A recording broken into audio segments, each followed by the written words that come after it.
Welcome to నేటి వారధి. ముందుగా హెడ్లైన్స్ చూద్దాం. ఎట్టకేలకు సీఎం రేవంత్ రెడ్డిని కలిసిన మాజీ ఎమ్మెల్యే గుమ్మడి నర్సయ్య. అసెంబ్లీ ప్రాంగణంలో సీఎంను కలిసిన గుమ్మడి నర్సయ్య మాజీ ఎమ్మెల్యేని ఆప్యాయంగా పలకరించిన సీఎంను కలిసేందుకు అవకాశం ఇవ్వడం లేదంటూ ఇటీవల నర్సయ్య ఆవేదన.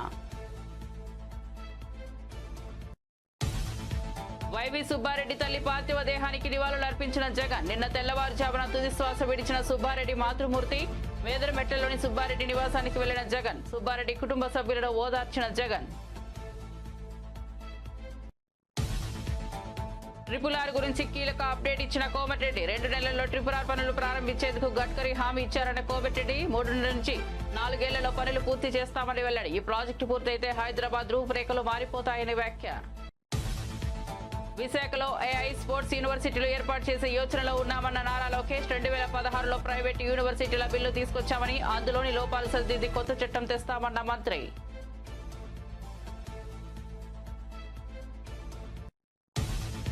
మంత్రి ఉత్తమ్ సూర్యాపేటకు ఎస్ఆర్ఎస్పీ నీళ్లు తీసుకురావాలన్న జగదీష్ రెడ్డి. మంత్రి అలా చేస్తే ఆయన కాళ్లు కడిగి ఆ నీళ్లు తన నెత్తిన పోసుకుంటానని ప్రకటన.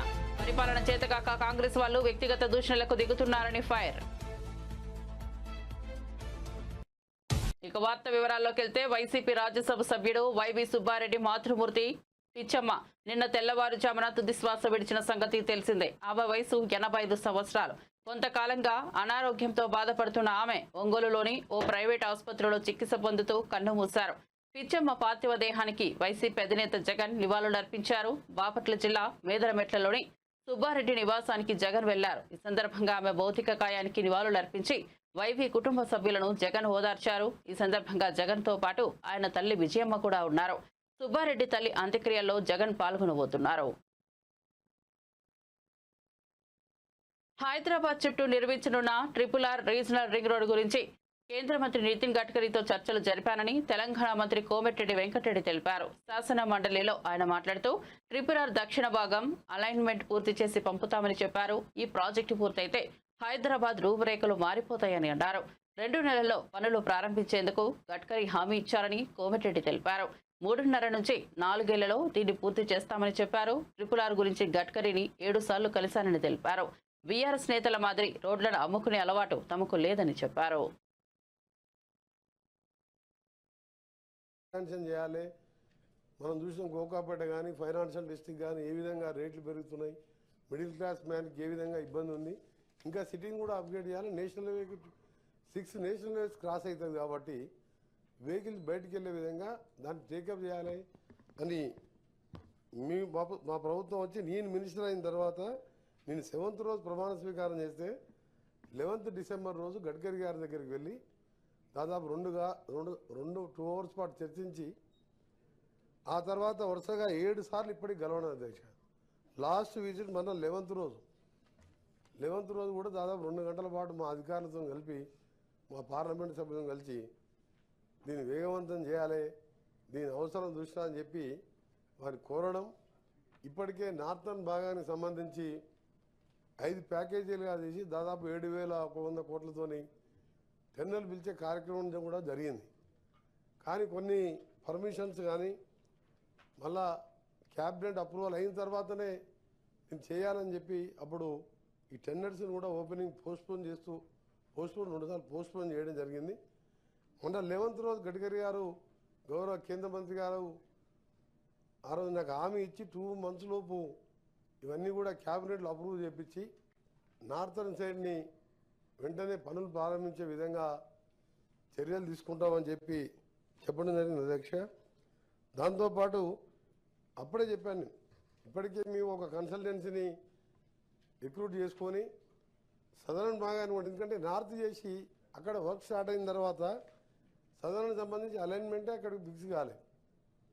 దాన్ని మేము ఇప్పుడు టేకప్ చేసి ఒక కన్సల్టెన్సీ అపాయింట్ చేసి చౌటుప్పల్ నుంచి మళ్ళా దాని నుంచి వికారాబాద్ మీదుగా కన్నీ వరకు అక్కడ సంగారెడ్డి వరకు ఇది రింగ్గా ఉండాలని దానికి సంబంధించిన కార్యక్రమంలో చేపడుతూ మంత్రి గారికి గౌరవ కేంద్ర మంత్రి గారు చెప్పడం జరిగింది.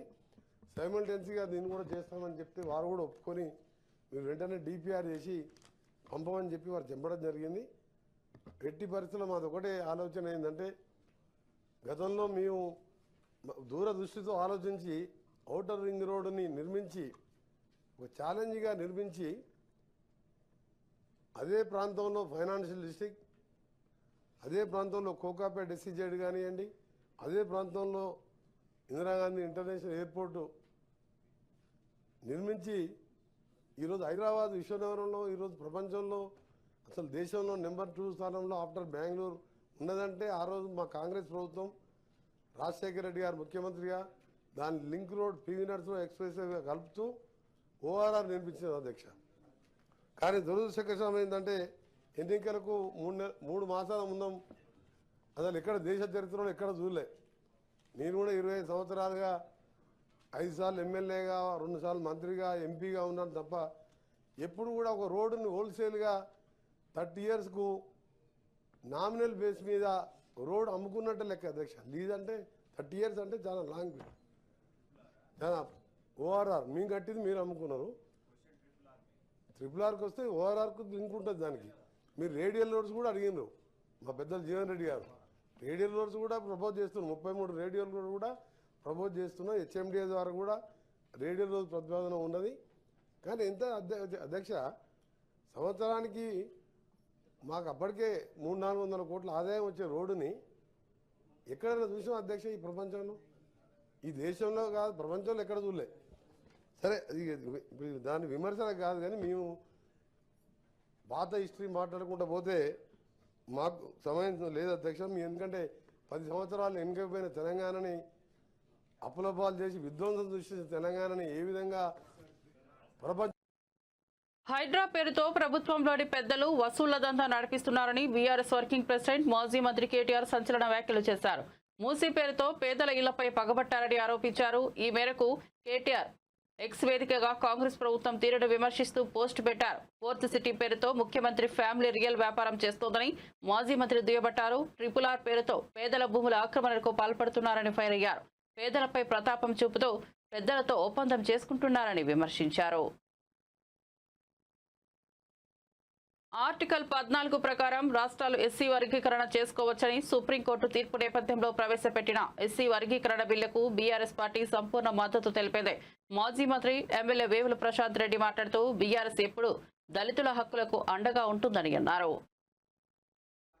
ఇప్పుడు ఇంతకుముందు కూడా అధికారంలోకి వచ్చినాక కూడా ఇచ్చిన మాటకు కట్టుబడి అధికారంలోకి రాగానే టీఆర్ఎస్ అధికారంలోకి వచ్చిన వెంటనే 29 నవంబర్ 2014లోనే ఈ సభ చేసినటువంటి తీర్మానం యొక్క ప్రతిని స్వయంగా ఆయనకు అందజేసి అప్పుడు కూడా ప్రభుత్వం తరఫున ఇంప్లీడ్ అయి సుప్రీంకోర్టులో మంచి అడ్వకేట్ని పెట్టి ఈ ఎస్సీ వర్గీకరణ అంశానికి అనుకూలంగా వాదనలు వినిపించిన సంగతి కూడా నేను ఒకసారి గుర్తు చేస్తా ఉన్నాను అధ్యక్ష. అయితే చివరకు ఆగస్టు 1, 2024 సుప్రీంకోర్టు వారు ఈ ఎస్సీ వర్గీకరణ చేసే హక్కు ఆయా రాష్ట్రాలకే ఉన్నది, చేసుకోవచ్చు అని తీర్పు ఇస్తే వెంటనే ఆ తీర్పును బీఆర్ఎస్ పార్టీ స్వాగతించింది, సమర్థించింది కూడా అని చెప్పి తమకు మనం చేస్తా ఉన్నాను. ఇప్పుడు కూడా ఎస్సీ వర్గీకరణ కోసం ఎలాంటి అనుకూల కార్యాచరణ ఏది మీరు తీసుకున్నా, ఈ ప్రభుత్వం తీసుకున్నా డెఫినెట్గా బీఆర్ఎస్ పార్టీ సంపూర్ణ మద్దతు తెలియజేస్తుందని చెప్పి నేను మీ ద్వారా ప్రభుత్వానికి మనవి చేస్తా ఉన్నాను అధ్యక్ష. అయితే సరే, ఈ అంశంలో ఎవరికి తోచినంత వారు చేసినారు. అయితే విచిత్రంగా నాకంటే మొదలు మాట్లాడిన ఇటువైపు బీజేపీ వాళ్ళు కావచ్చు, కాంగ్రెస్ పార్టీ నుంచి కావచ్చు, అసలు ఇక ఎవరేం చేయలేదు మేమే చేసినామని వీళ్ళు, మేమే చేసినామని వాళ్ళు చెప్పుకోవడం కూడా ఇవాళ చూసినాం మనం. అయితే ఏవి కూడా సత్యాలు ఏవి కూడా తుడిపేయలేవు, దాపేయలేము అధ్యక్ష.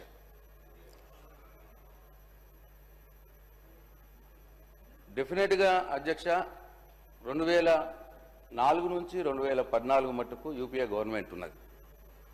వారే ఉషా మెహ్రా కమిషన్ వేసినారు. ఉషా మెహ్రా కమిషను ఎస్సీ వర్గీకరణ రాజ్యాంగ సవరణ చేయాలి, ఎస్సీ వర్గీకరణ చేయాలి అని చెప్పి సిఫారులు చేసింది. కానీ అది ఏం కారణమో ఏమో ఆ 10 సంవత్సరాలు మాత్రం కార్యరూపంలోకి దాల్చలేదు అధ్యక్ష. ఇది సత్యం. ఇక్కడ కాంగ్రెస్ పార్టీ అధికారంలో ఉన్నది, అక్కడ కాంగ్రెస్ పార్టీ అధికారంలో ఉన్నది అధ్యక్ష. అట్లనే అధ్యక్ష ఇంకా విషయం, ఈ వర్గీకరణ కోసం మద్దతు రావట్లేదు, మాకు రావాల్సినంత చట్టసభల నుంచి కావచ్చు అని చెప్పి మాదిగ సోదరులు ఉద్యమాన్ని చాలా ఉధృతంగా చేసినారు ఆ సందర్భంలో, ఆ 10-15 సంవత్సరాలు. ప్రైవేట్ వర్సిటీల సవరణ బిల్లుకు ఏపీ అసెంబ్లీ ఆమోదం తెలిపింది. అమరావతిలో బిడ్స్ ప్రాంగణానికి 70 ఎకరాలు కేటాయించేందుకు ప్రభుత్వం నిర్ణయం తీసుకుంది. డీప్ టెక్ యూనివర్సిటీ ఏర్పాటు ప్రణాళికలు సాగుతున్నాయని, విశాఖలో ఏఐ స్పోర్ట్స్ వర్సిటీలు ప్రారంభిస్తామని మంత్రి నారా లోకేష్ తెలిపారు. 2016లో తెచ్చిన బిల్లులోని లోపాలను సరిచేసి కొత్త చట్టాలు అమలు చేస్తామని అన్నారు. 2016లో ఈ ప్రైవేట్ యూనివర్సిటీస్ చట్టం తీసుకొస్తాం జరిగింది. గత ప్రభుత్వం దీనికి 5 సవరణలు చేసింది అధ్యక్ష. ఆ సవరణలు నిన్న నేను ఒక ప్రశ్నకి ప్రిపేర్ అయ్యే సమయానికి నేను చదివితే అధ్యక్ష, మనం చేసిన చట్టాలు యూజీసీ గైడ్ లైన్స్ కి విరుద్ధంగా ఉంది. అంటే వాళ్ళు ఏం చెప్పారంటే, ఈ రోజు గ్రీన్ ఫీల్డ్ యూనివర్సిటీ ఏర్పాటు చేయాలంటే టాప్ 100 గ్లోబల్ యూనివర్సిటీస్ తో జాయింట్ డిగ్రీ ఉండాలి అని చెప్తాం జరిగింది. కానీ యూజీసీ ఏమంటుందంటే, జాయింట్ డిగ్రీ ఇవ్వాలంటే మినిమం ఇన్ని సంవత్సరాలు ఆ యూనివర్సిటీ ఆపరేషన్ లో ఉండాలి, ఇన్ని ఇయర్స్ అయి ఉండాలి అని చెప్తున్నారు. అంటే we're in conflict with UGC. So నేను మొన్న కూడా కౌన్సిల్ లో చెప్పాను, ఆ చట్టాన్ని మనం సవరణ చేయాలి, కానీ కొంచెం డీటెయిల్డ్ గా చేద్దాం. అంటే హడావుడిగా చేస్తాం, మళ్ళీ పొరపాట్లు చేస్తాం. కొంచెం డీటెయిల్డ్ గా చేసి ఆ చట్టాలని సవరిస్తాం జరుగుతుంది, దాంట్లో ఎలాంటి సందేహం లేదు. పెద్దలన్నట్టు పెద్ద ఎత్తున యూనివర్సిటీస్ మనం ప్రోత్సహించాలి. అంటే మేమందరం ముద్దుగా తాతయ్య అంటాం. సో బుచ్చే తాతయ్య చెప్పింది ఏంటంటే, చట్టాలు మేము సవరించాలి, దాంట్లో ఎలాంటి డౌట్ లేదు. ఫారిన్ యూనివర్సిటీస్ మనం ఇక్కడ ప్రోత్సహించాలి. అంతేకాకుండా మన దేశంలోనే ఒక అద్భుతమైన ఇన్స్టిట్యూషన్స్ ఉన్నాయి. ఒక ఉదాహరణ బిట్స్. ఈరోజు అధ్యక్ష నిన్నే కేబినెట్ మీటింగ్ లో బిట్స్ అమరావతిలో ఏర్పాటు చేసానికి 70 ఎకరాలు కేబినెట్ కూడా ఆమోదం తెలిపింది అధ్యక్ష. బిట్స్ ఆంధ్ర రాష్ట్రానికి వస్తుంది. అంతేకాకుండా అధ్యక్ష టాటా గ్రూప్, ఎల్ఎన్టీ, ఐఐటి మెడ్రాస్, ప్రత్యేకంగా యూనివర్సిటీ ఆఫ్ టోక్యో తో కలిసి డీప్ టెక్ యూనివర్సిటీ, అంటే నెక్స్ట్ జనరేషన్ ఏఐ ఎంఎల్ కాకుండా నెక్స్ట్ జనరేషన్ యూనివర్సిటీ ఏర్పాటు చేయాలి. ఇది పర్సనల్ గా గౌరవ ముఖ్యమంత్రి గారు లీడ్ చేస్తున్నారు. ఇది ప్యాషన్ ప్రాజెక్ట్ గా లీడ్ చేస్తున్నారు. ఇది నేను బలంగా నమ్మేది. మొత్తం ఎకో సిస్టమ్ ని రెవల్యూషనైజ్ చేసి యూనివర్సిటీ అది కూడా తీసుకొస్తాను అధ్యక్ష. నేను పర్సనల్ గా తీసుకుని ఒక ఏఐ యూనివర్సిటీ విశాఖపట్నంలో ఏర్పాటు చేయాలని లక్ష్యంతో ఉన్నాం. అదేవిధంగా ఒక స్పోర్ట్స్ యూనివర్సిటీ కూడా చేయాలని అధ్యక్ష. ఇది ఇప్పటివరకు ఉంది. ఇంతేకాకుండా ఎకనామిక్ డెవలప్మెంట్ బోర్డు తో కూడా అనేక యూనివర్సిటీస్ ఆల్రెడీ చర్చల్లో ఉన్నాయి. ఒకటి యూనివర్సిటీ ఆఫ్ టోక్యో కూడా చర్చలో ఉంది. ఏఎంఏ యూనివర్సిటీ ఫిలిపీన్స్ నుంచి కూడా చర్చలో ఉంది అధ్యక్ష. ఇంతేకాకుండా ఇతర యూనివర్సిటీలు కూడా వాళ్ళందరూ వచ్చి కలుస్తూ అంటున్నారు. సో ఈ సెషన్ అయిన తర్వాత వాళ్ళందరితో మీటింగ్ పెట్టుకుని పెద్ద ఎత్తున ప్రైవేట్ రంగంలో కేవలం ఇంటర్నేషనల్ యూనివర్సిటీ కాదు, భారతదేశంలో ఉన్న టాప్ యూనివర్సిటీస్ అందరినీ ఆంధ్ర రాష్ట్రానికి తీసుకొచ్చే విధంగా కేవలం అమరావతి విశాఖపట్నమే కాకుండా అన్ని ప్రాంతాలు, అంటే రాయలసీమకి వెళ్ళాలి, ఎవరు వెళ్ళాలి. ఇంకో పక్కన కొన్ని పార్లమెంట్లు మనం చూసే గల ప్రభుత్వ విశ్వవిద్యాలయాలు, ప్రైవేట్ విశ్వవిద్యాలయాలు. సో మంత్రి అయిన తర్వాత అది బ్యాలెన్స్ చేయాలన్న ఆలోచనలో అక్కడికి వాళ్ళకి అంటే కొంచెం ₹2 ఎక్కువ ఇన్సెంటివ్స్ ఇచ్చి అలాంటి ప్రాంతాలు కూడా తీసుకెళ్లి అన్ని ఏదైతే పార్లమెంట్ లోనే కనీసం ఒక యూనివర్సిటీ అనేది ఉండాలనే లక్ష్యంతో మన కూటమి ప్రభుత్వం పనిచేస్తుందని గౌరవ సభ్యులు తెలుపుకుంటూ అధ్యక్ష, 2016లో ఈ ప్రైవేట్ యూనివర్సిటీస్ చట్టం తీసుకొస్తాం జరిగింది. గత ప్రభుత్వం దీనికి 5 సవరణలు చేసింది అధ్యక్ష. ఆ సవరణలు నిన్న నేను ఒక ప్రశ్నకి ప్రిపేర్ అయ్యే సమయానికి నేను చదివితే అధ్యక్ష, మనం చేసిన చట్టాలు యూజీసీ గైడ్ లైన్స్ కి విరుద్ధంగా ఉంది. అంటే వాళ్ళు ఏం చెప్పారంటే, ఈ రోజు గ్రీన్ కాంగ్రెస్ పాలనలోనే బీసీలకు తీవ్ర అన్యాయం జరిగిందని ఎమ్మెల్సీ కల్వకుంట్ల కవిత ఆరోపించారు. కాలేర్కర్ కమిటీ నివేదికను కాంగ్రెస్ పక్కన పెట్టిందని, మండల్ కమిషన్ అమలును ఇందిరాగాంధీ 10 ఏళ్ల పాటు నిలిపివేసిందని గుర్తు చేశారు. రాజీవ్ గాంధీ పార్లమెంట్లో బీసీలకు వ్యతిరేకంగా మాట్లాడారని, 2011లో యూపీఏ హయాంలో 4,300 కోట్లతో నిర్వహించిన నివేదికను ఇప్పటికీ బయట పెట్టలేదని ప్రశ్నించారు. ఒక రెవల్యూషనరీ బిల్ తెచ్చినందుకు వాస్తవానికి కూడా నేను ప్రభుత్వాన్ని అభినందిస్తా ఉన్నాను అధ్యక్ష. ఎందుకంటే ఇట్లాంటి బిల్లు తెచ్చినప్పుడు బాధ్యత ఎక్కువ ఉండాలి. ఇంకా అదే నేను అడుగుతా ఉన్నా, ఇంకా సీరియస్నెస్ ఎక్కువ ఉండాలని నేను అడుగుతా ఉన్నాను తప్ప ఇంకోటి లేదు అధ్యక్ష. అయితే సంపూర్ణ స్వరాజ్యం ఎప్పుడు సాధ్యమవుతుంది అంటే, నేను చెప్పేది బీసీ, ఎస్సీ, ఎస్టీ మహిళలందరికీ కూడా అవకాశం ఉన్నప్పుడే సంపూర్ణ స్వరాజ్యం సాధ్యమవుతుంది అధ్యక్ష. అధ్యక్ష, మన దేశంలో గొప్ప గొప్ప మనుషులు, ఛత్రపతి శివాజీ లాంటి వాళ్ళు, సాహు మహారాజ్ లాంటి వాళ్ళు, పెరియార్ గారు, నారాయణ గురు గారు, మన రాష్ట్రంలో అధ్యక్ష సర్దార్ సర్వాయి పాపన్న గౌడ్ గారు, పండుగ సాయన్న ముదిరాజ్ గారు, చాకెల ఐలమ్మ గారు, దొడ్డి కొమరయ్య కుర్మ గారు, అట్లా వీళ్ళందరి పోరాట గాథలు, వీర చరిత్రలు, అద్భుతమైనటువంటి అంశాలు ఉన్నాయి అధ్యక్ష. ఇవన్నీ ఇంతమంది త్యాగదనులు, ఇంతమంది పోరాట వీరులు ఉన్నటువంటి సందర్భంలో కూడా అధ్యక్ష, అందాల్సినటువంటి అవకాశాలు మాత్రం అందలేదన్నది వాస్తవం అధ్యక్ష. అది ఏ ఇండిసెస్ తీసుకోండి, ఇవాళ కేంద్ర ప్రభుత్వంలో ఉన్నటువంటి ఉద్యోగుల సంఖ్య తీసుకుంటే అధ్యక్ష మనకు రిజర్వేషన్ ఎప్పుడో వచ్చింది, కానీ ఇప్పటికి కూడా 23% బీసీలు కేంద్ర ప్రభుత్వ ఉద్యోగుల్లో దాటలేదు అధ్యక్ష. అదేవిధంగా మన యూపీఎస్సీలో జరిగేటటువంటి రిక్రూట్మెంట్లో కూడా వాస్తవానికి రిజర్వేషన్ 27% ఉంటుంది కానీ అధ్యక్ష అన్ఫార్చునేట్లీ 7 to 8% కూడా బీసీలు యూపీఎస్సీలో రాలేనటువంటి పరిస్థితి ఉంది అధ్యక్ష. మరి ఒకవేళ గ్లోబల్ ర్యాంకింగ్స్ చూసుకుంటే అధ్యక్ష 194 దేశాల జాబితాలో మన భారతదేశం 144వ స్థానంలో ఉంది అధ్యక్ష, అంటే తలసరి ఆదాయం విషయంలో.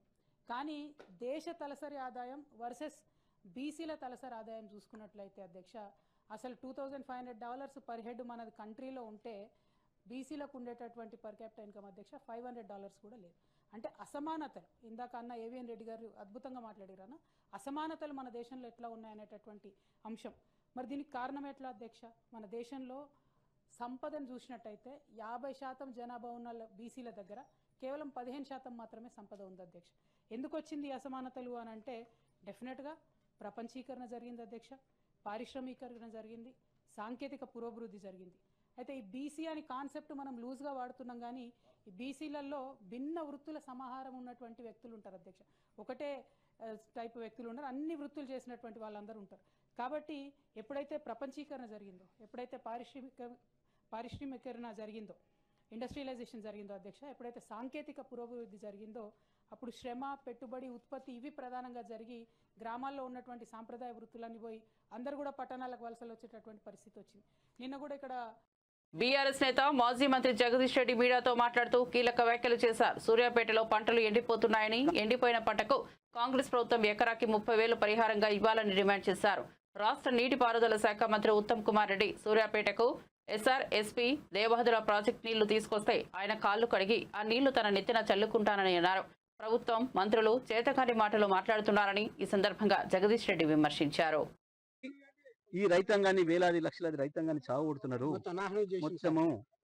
ఇది మీరు ఎవరిని చూసినా, ఎవరి నోట్ ఇట్లా మీరు రోడ్డు ముందు మీరు ఇది పెట్టినా ఎట్లా మాట్లాడుతున్నారో చూస్తున్నారు.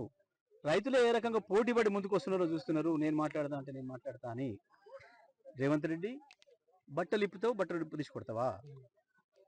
ఎందుకు నేను నిలదీస్తే రైతాంగం ఆ విషయాన్ని రిపోర్టర్ మిత్రులు వాళ్ళ మీడియాలో చూపిస్తే కొడతావా? జైలుకు పంపుతావా? మాట్లాడిన వాళ్ళని బట్టలు వేసి కొడతావు, అవి చూపించిన వాళ్ళని బట్టలు వేసి కొడతావా? ఇప్పుడు నీకు రిపోర్టర్లు అంటే భయం వేస్తుందా? ఇప్పుడు రిపోర్టర్లు నీకు సైతాన్లా కనబడుతున్నారా? ఇప్పుడు నీకు తల్లి బిడ్డలు గుర్తొస్తున్నారా?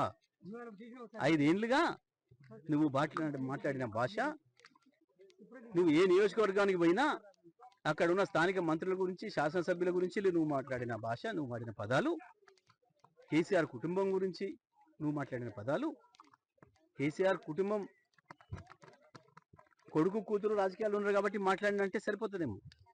కేసీఆర్ మనవళ్ళు మనవరాల గురించి కూడా నువ్వు మాట్లాడిన భాష, నీ యూట్యూబ్ ఛానళ్ళు, నువ్వు పెట్టి స్పాన్సర్ చేసిన యూట్యూబ్ ఛానళ్ళు మాట్లాడిన భాష గుర్తొస్తుందా రేవంత్? అందుకే ఇప్పటికైనా తెలుసుకున్న వాస్తవం ఏందో, విమర్శలు వస్తాయనే విషయం పబ్లిక్లో నిలబడ్డ తర్వాత తప్పకుండా ప్రజల నుంచి ప్రశ్నలు వస్తాయన్న విషయం మొదటిసారి తెలుసుకున్నావు. కానీ బుద్ధిగా ఉండు, సంస్కారంగా మాట్లాడడం నేర్చుకో. నీకు ప్రజల్ని బట్టలిప్పి కొట్టే హక్కు లేదు, కానీ ప్రజలకు ఉంది. నీ బట్టలు చింపేటట్టు కొట్టే హక్కు ప్రజలకు ఉంది. ఎందుకంటే నువ్వు బాకీ పడ్డావు ప్రజలకు. నువ్వు రాసిచ్చినావు. నువ్వు 420 హామీలను, 6 గ్యారెంటీలను నువ్వు రాసిచ్చినావు స్వయంగా. బాకీ పడ్డోన్ని బట్టలు తీసుకొట్టే హక్కు ప్రజలకు మాత్రమే ఉంటుంది, బాకీ పడ్డవాడికి ఉండదు. అది గుర్తుపెట్టుకో మిస్టర్. మహిళలు నిలదీస్తున్నారు, వాళ్ళని బాధ పెడుతుంది. ఆ ఎండిపోయిన పొలాలు వాళ్ళని బాధ పెడుతున్నాయి. వాళ్ళ కళ్ళ ముందట ఉన్న నీళ్ళు పోతుంటే దేశానికి మొత్తం పాడు చేసింది సార్. పెట్టిన పెట్టుబడి ఎక్కడికి పోతుంది? ఎట్లా తీర్చాలి? రేపు తెచ్చినప్పుడు ఎట్లా తీర్చాలి? నువ్వు చేసిన మోసం వల్ల వచ్చే రైతు బంధు రాకుండా ఆపేసిన దానివల్ల నువ్వు రుణమాఫీ చేస్తా వెంటనే పోయి తెచ్చుకోండి 2 లక్షలు నువ్వు చెప్పి నమ్మించి అప్పు తెచ్చుకుంటట్టు చేసి అప్పుల పాలు చేసి చేసిన అప్పు తీర్చకుండా, రైతు రుణమాఫీ, రైతు బంధు ఇవ్వకుండా, బోనస్ ఇస్తా అని చెప్పి ఒక బోగస్ మాట చెప్పి సన్నాలు వేసుకోమని చెప్పి అత్యంత ఖర్చు ఇబ్బందితో కూడుకున్నది అయినప్పటికీ నువ్వు ఇస్తానన్న బోనస్ ఆశపడి సన్నాలు పండించుకోవడానికి నీ పొలాలు పెడితే ఈ పొలాలన్నీ సన్నవడ్ల పొలాలు ఎండిపోయిన పొలాలన్నీ కూడా ఎవడి దుర్మార్గం ఇది నీది కాకపోతే నువ్వు తప్పు చేసి ప్రశ్నిస్తే నేను కొడతా బట్టలు ఉడదీస్తా నా ఇంట్లో బాధపడుతున్నారు ఇంట్లో బాధపడుతుంటే పబ్లిక్లో రాకు రాజీనామా చేసిపో ఇంట్లో వండుకో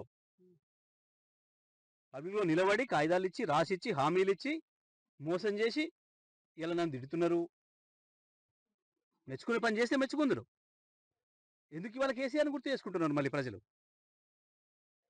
పొరపాటు చేసినాం తప్పు చేసినాం అన్ని ఇచ్చినా కేసీఆర్ని వదులుకున్నాం వీడేది ఎక్కిస్తున్నాడని చెప్పి వీనికే పోయినాం వీడు నట్టేట ముంచిండు అని చెప్పి ముత్తుకుంటున్నారు రైతు. తెలంగాణ ముఖ్యమంత్రి రేవంత్ రెడ్డిని ఇల్లందు మాజీ ఎమ్మెల్యే సిపిఐ నేత గుమ్మడి నరసయ్య కలిశారు. అసెంబ్లీ ప్రాంగణంలో ఆయన ముఖ్యమంత్రిని కలిశారు. రేవంత్ రెడ్డికి గుమ్మడి నరసయ్య ఒక లేఖను అందజేశారు. మాజీ ఎమ్మెల్యేను రేవంత్ రెడ్డి ఆప్యాయంగా పలకరించారు. ముఖ్యమంత్రిని కలవడానికి అవకాశం లభించడం లేదంటూ సుమారు 15 రోజుల క్రితం గుమ్మడి నరసయ్య ఆవేదన వ్యక్తం చేశారు. ముఖ్యమంత్రిని కలవడానికి పలుమార్లు వెళ్లినప్పటికీ గేటు వద్దే ఆపేస్తున్నారని ఆయన వెల్లడించారు. ఈ క్రమంలో ముఖ్యమంత్రి అపాయింట్మెంట్ లభించడంతో ఈ రోజు ఆయన్ను కలిశారు.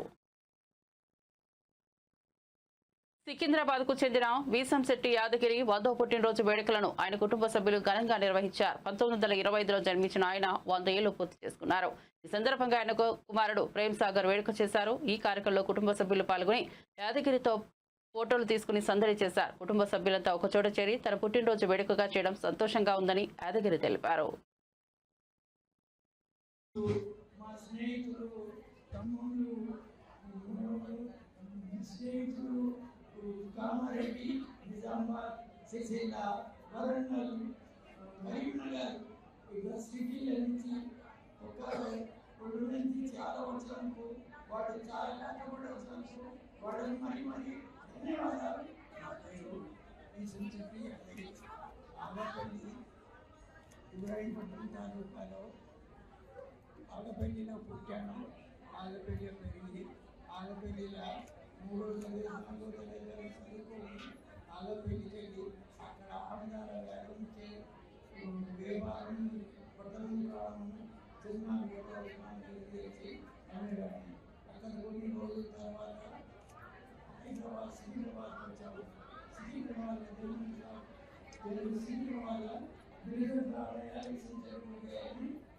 షాపెట్టాము.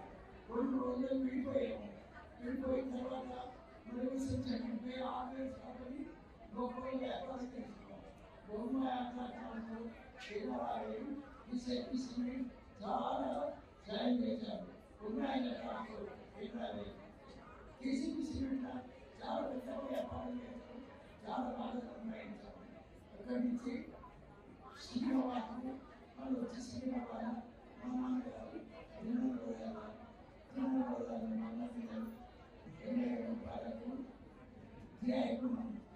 మా నాన్న అందరి తమ్ముడు అందరి అందరి 8 రోజులు మా నాన్న 2వ తరగతి అందరి వ్యాపారాలు చేసి కొన్ని జవాబు మంచిగా చేసి కొన్ని రోజులు కొన్ని వస్త్రాలను మొదలుపోయాము. మరి మంచిగా ఇప్పుడు అందరూ అన్నదమ్ములు నేను మొత్తం ముస్లిం యాదగిరిగుట్ట శ్రీ లక్ష్మీ నరసింహస్వామిని Miss Universe Victoria Kjaer Helvig దర్శించుకున్నారు. డెన్మార్క్ కు చెందిన ఆమె భారతీయ సంప్రదాయం ప్రకారం చీరకట్టుకుని ఆలయానికి వచ్చారు. ఆమెకు అధికారులు స్వాగతం పలికారు. స్వామివారికి విక్టోరియా ప్రత్యేక పూజలు నిర్వహించారు. దర్శనం అనంతరం ఆలయ అర్చకులు ఆమెకు వేద ఆశీర్వచనం చేసి తీర్థ ప్రసాదాలు అందజేశారు.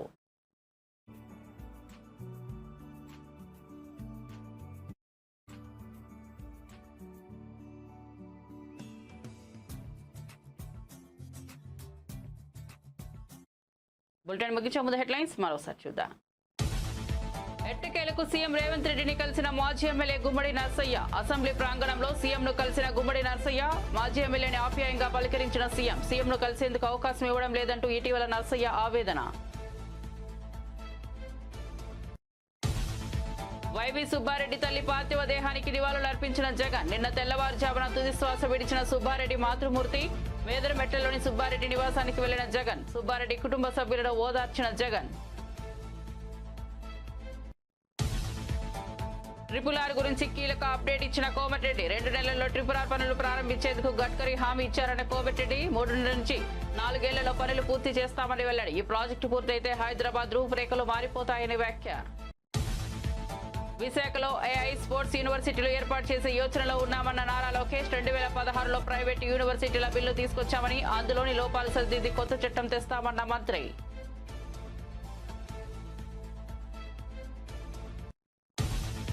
మంత్రి ఉత్తమ్ సూర్యాపేటకు SRSP నీళ్లు తీసుకురావాలన్న జగదీష్ రెడ్డి. మంత్రి అలా చేస్తే ఆయన కాళ్లు కడిగి ఆ నీళ్లు తన నెత్తిన పోసుకుంటానని ప్రకటన. పరిపాలన చేతకాక కాంగ్రెస్ వాళ్ళు వ్యక్తిగత దూషణలకు దిగుతున్నారని ఫైర్. మరిన్ని అప్డేట్స్ కోసం చూస్తూనే ఉండండి నేటి వారధి.